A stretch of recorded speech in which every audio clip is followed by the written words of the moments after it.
21.5 degrees, 21.5. And the starting mileage is 29327. 29327.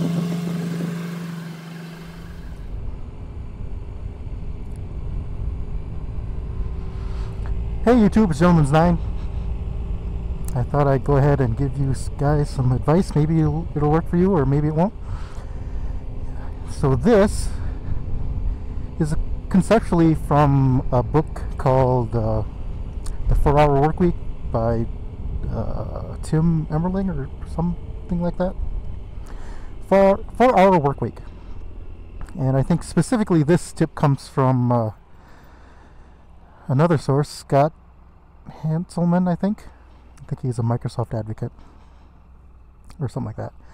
But anyways, Microsoft Outlook. So if anybody of you have a work email that you use Microsoft Outlook to access, let's see here. I want to make sure I don't get run over.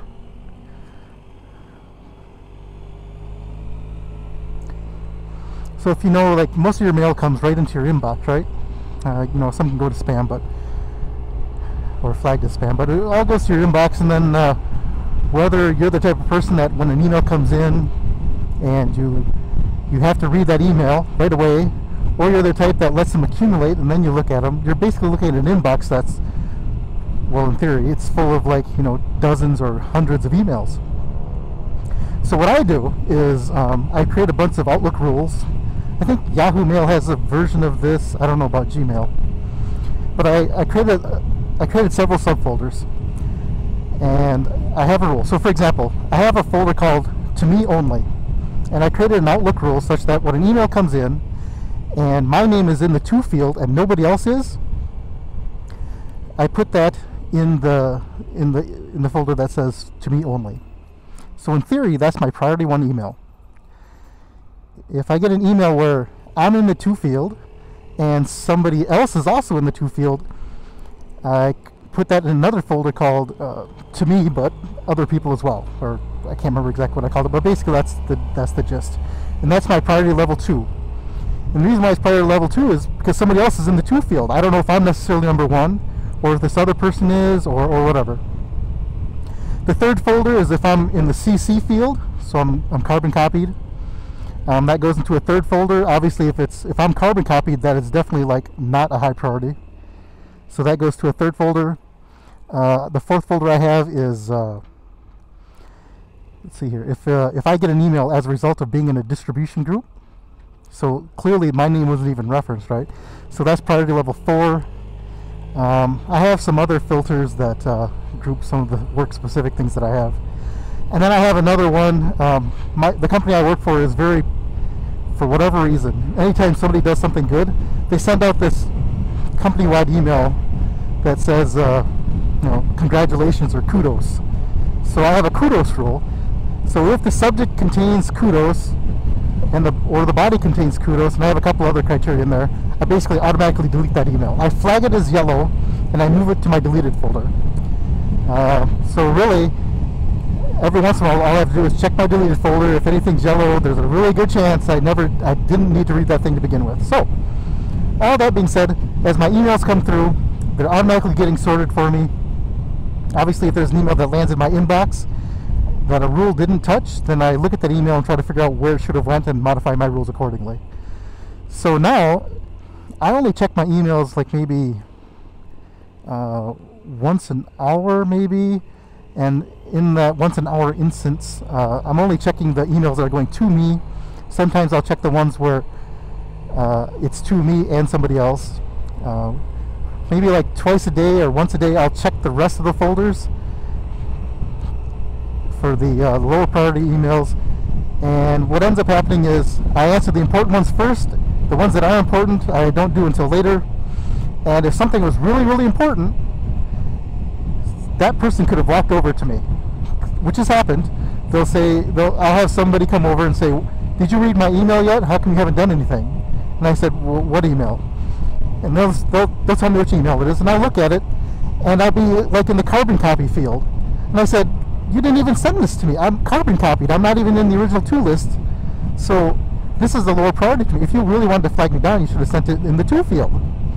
or just walked over and asked me at the time instead of just sitting there waiting. You know, I say it much more politically correct than that. I don't want to hurt anybody's feelings, but so those are the rules that I have on my Outlook. It's a little confusing at first because I've been so used to having all my emails land into one folder and then sorting them from there. Now they're all sorted for me. I've mentioned this to a couple other people, and they had all said that sounds really strange, interesting but strange, and not worthwhile. And then and now I have 3 other coworkers doing the same thing, and they said this is the best set of rules they've ever created on their inbox ever. Now they're not being annoyed by having to read these emails that they have to like read through the whole thing to see if it's actually meant for them, if they have to actually do something, or if it's a high priority, low priority. They don't have to worry about any of that anymore. It's all sorted for them. Life is good, and they can focus on their actual job, which is writing software. Anyways, that works really well for me. Going through yellow. Hopefully that'll is potentially something one of you guys could use out there. And I did notice that Yahoo has something very similar, but for me, Yahoo emails are, I read them all, I read them during the day, but I don't, they're not ranked in priority. Like when somebody sends me a Yahoo email, it's not high priority to me. So Outlook email, work email.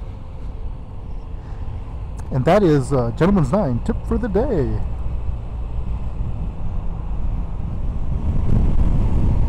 An atheist is walking through the woods.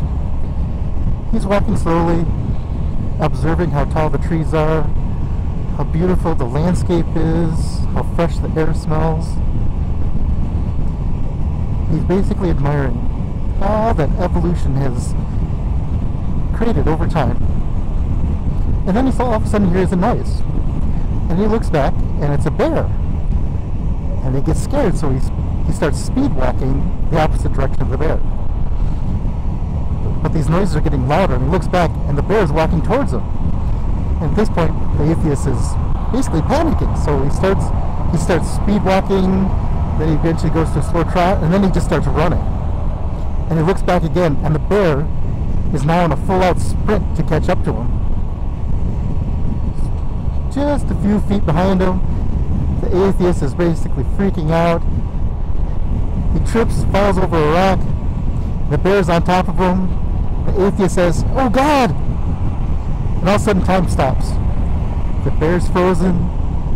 The leaves are no longer swaying in the breeze. And God appears before him and says, "Atheist, why today, of all days, have you decided to call upon me? When with your atheist ways, you go around telling everybody that I do not exist, that everything you see before you was created by evolution, not by me. Why today? What should I do to save you from this circumstance?" And the atheist says,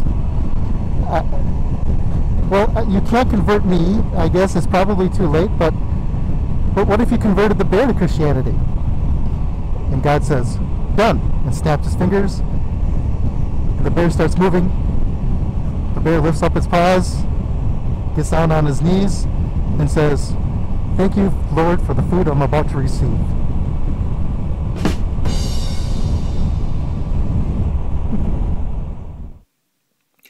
Ending mileage 29368. 29368.